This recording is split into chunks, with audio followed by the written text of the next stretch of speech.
Okay, we'll open up with 2 questions for Coach Davis, then we'll take questions for the players. Who has the first question?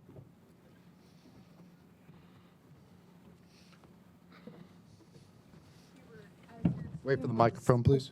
Thank you so much. Thank you. I'm so sorry. I'm Caroline with the Daily Tar Heel. Hubert, as your team was facing so much physicality and playing with foul trouble, what was just your message to them? Well, just that, we're built for that.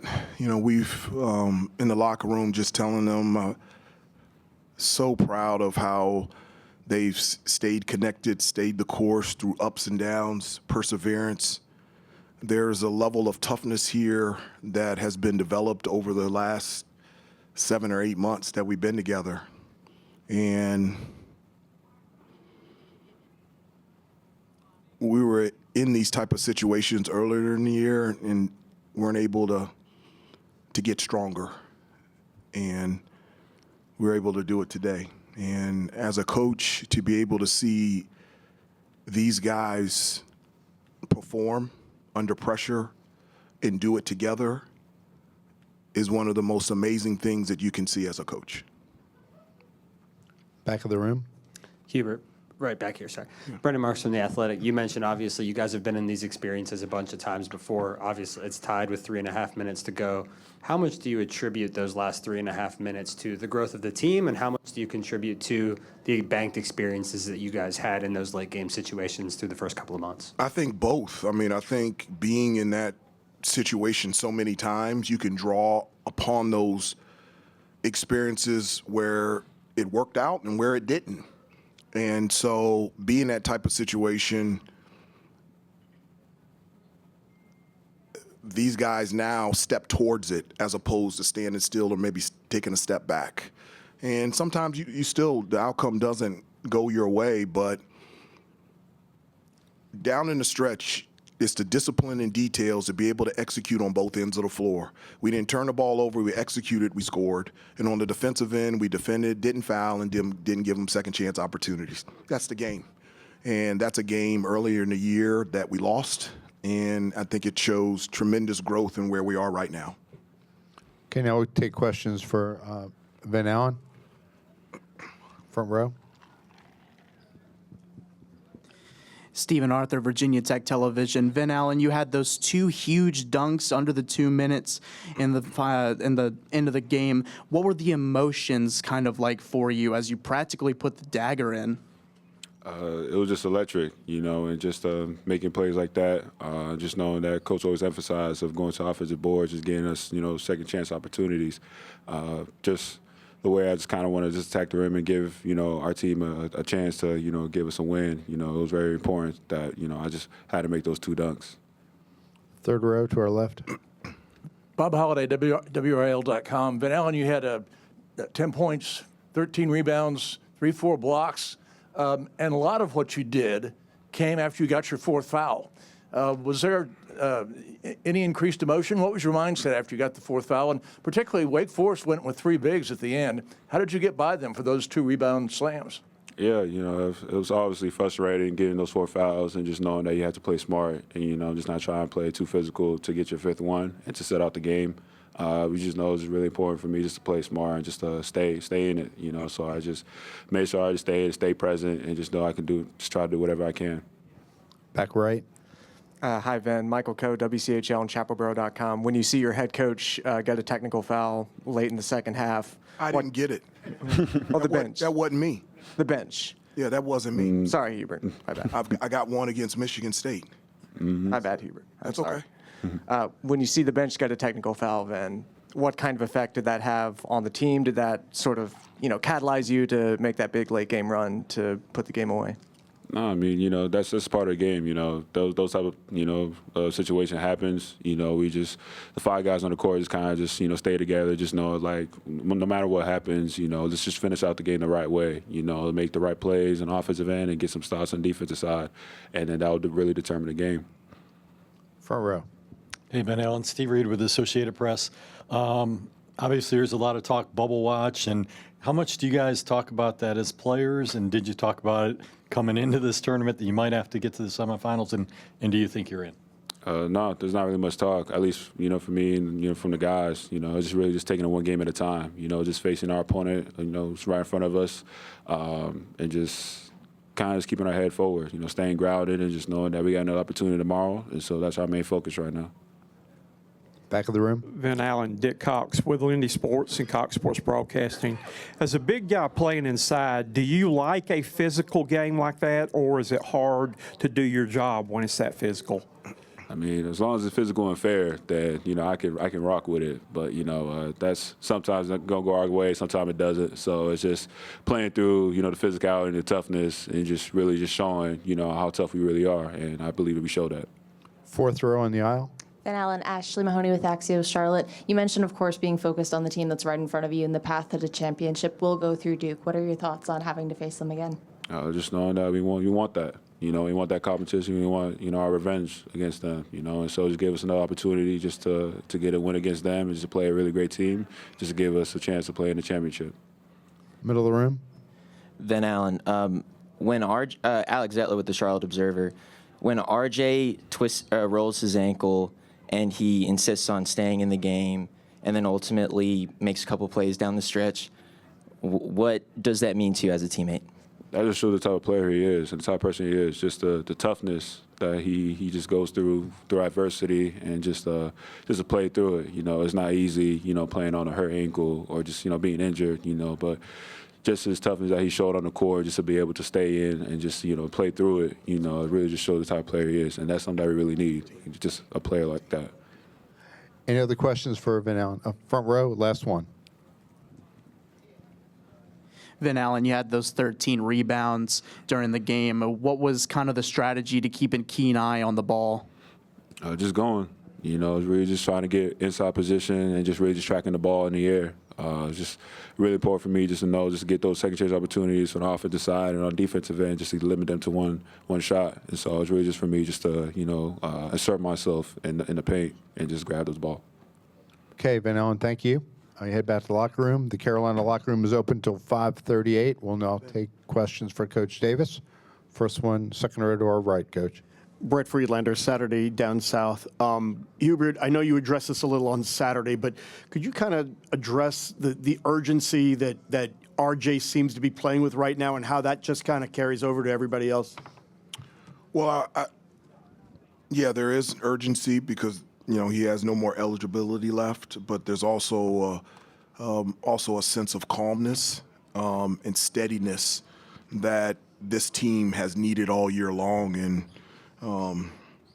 especially in situations like late game, having a guy like RJ that's been there, done that before, and being able to draw on his experience and how calm he is and be able to execute under pressure.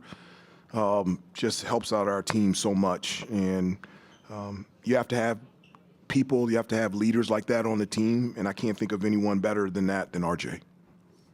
Back right.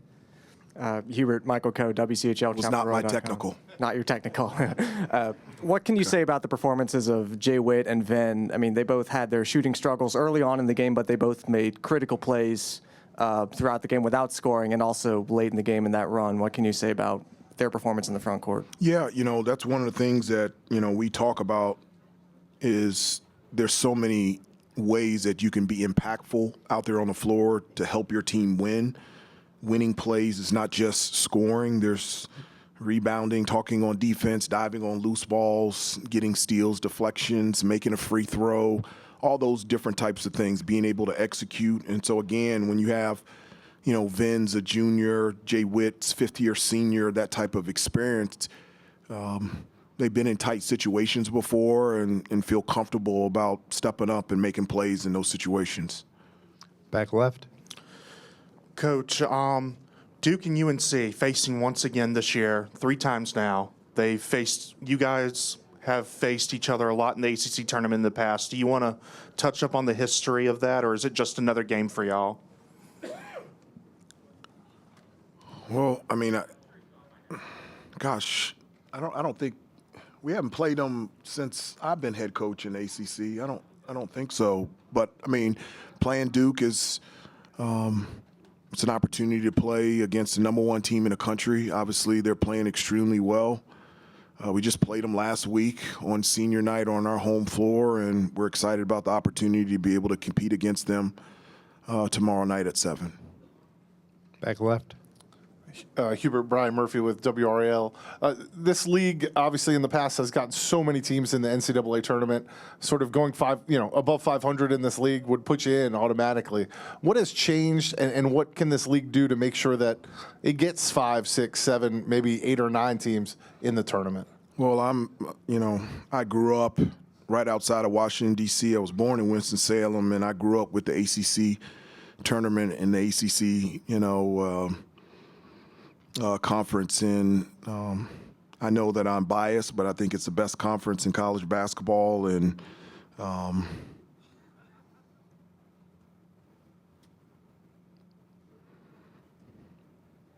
you compete against Wake Forest and Syracuse and Louisville and Boston College every night. Come firsthand and see the competition and how not only does this conference produce unbelievable teams, but unbelievable teams that do great in the tournament, that have incredible players that go to the next level and have outstanding NBA careers as well. We'll take 3 more questions. Front row. Coach Steve Reed from the Associated Press. With that said, do you feel like this team has earned a spot in the NCAA tournament, especially after this win? The thing that I always focus on is what is real. And so you asked that a similar question to Vin, and my communication with them in regards to the NCAA tournament has been 0. What is real for us is our improvement as a team. What is real for us has been the opponent right in front of us. Right now it's playing Duke tomorrow at 7, and those are the things that we're focused on. I've always believed this from Coach Smith and Coach Guthridge. If you just focus on the preparation, the process in your play, everything else will take care of itself. And so that's where our focus is on, and I feel like we're getting better and we feel like we're improving. Third row. Bob Holliday, WRL.com. You held Wake Forest to 34% shooting, 2 of 22 from 3. There were a lot of long possessions, including a number of shot clock violations. How satisfying was it for you as their coach to see those long possessions and see Wake really struggle to get a shot? I like the long possessions. I don't know if they like the long possessions, but one of the things that we always say to each other for everything, but specifically from a defensive standpoint, is whatever it takes. And I can't tell you, just the communication in the huddle. Now we've got multiple players in the huddle saying, whatever it takes just to get a stop, whatever it takes to finish the possession with the box out rebound, whatever it takes to defend without fouling. And so now it's going from player to player, and they have really bought into it, whether it's playing defense for 5 seconds or 30 seconds, whatever it takes. Let's see if we can get a stop, because if we can get a stop and a rebound, then we get to go in transition where we've been consistently good all season. Last question. Back of the room. Coach, the first 4 minutes of each half, or 2 of the segments, are probably most important in your game. Can you got off to a slow start, but can you talk about, you came out of the locker room after halftime and it seemed to set the tone for the rest of the game for you? Yeah, it did. I mean, I talked to the team throughout the whole game and kind of chop up the game in 4-minute parts.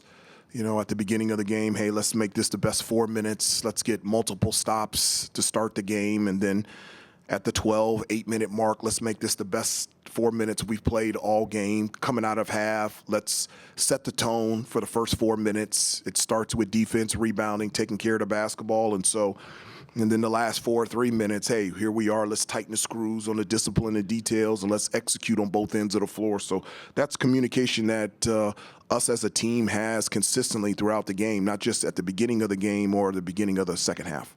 Thanks, Coach. Thank you. Everything you want is right here. We gon' give them what they came for. We gon' take it up from last year. Shoot on my shot, boy, I'm long range. Me and the team on the same thing. Stayed down, never switched up. Only thing changed was the game. I'm in the zone now. Nothing can change what we on now. When I pull up, know it's going down. Foot on the gas, ain't no slowing down. Aiming for greatness, no settling in. Kick down the doors, they won't let me in.